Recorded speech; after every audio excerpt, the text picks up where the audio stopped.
नाशिकमध्ये hit and रनची घटना झाली। मध्यरुंद कार चालकाने 3 गाड्यांना धडक दिली।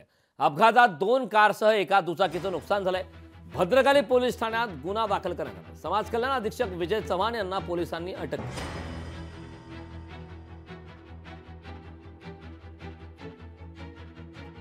23 ऑगस्ट 2024 रोजी रात्री 10:30 दरम्यान इसम नामे विजय चव्हाण वय 56 वर्ष समाज कल्याण येथे अधीक्षक या पदावर कार्यरत आहेत।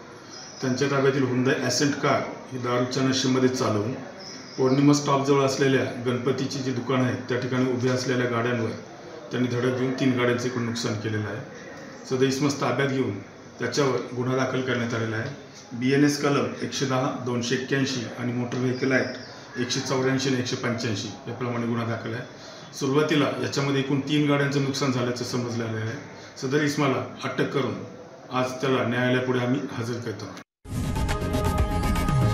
लोकशाही मराठी ऐका, पहा, जागरूक रहा।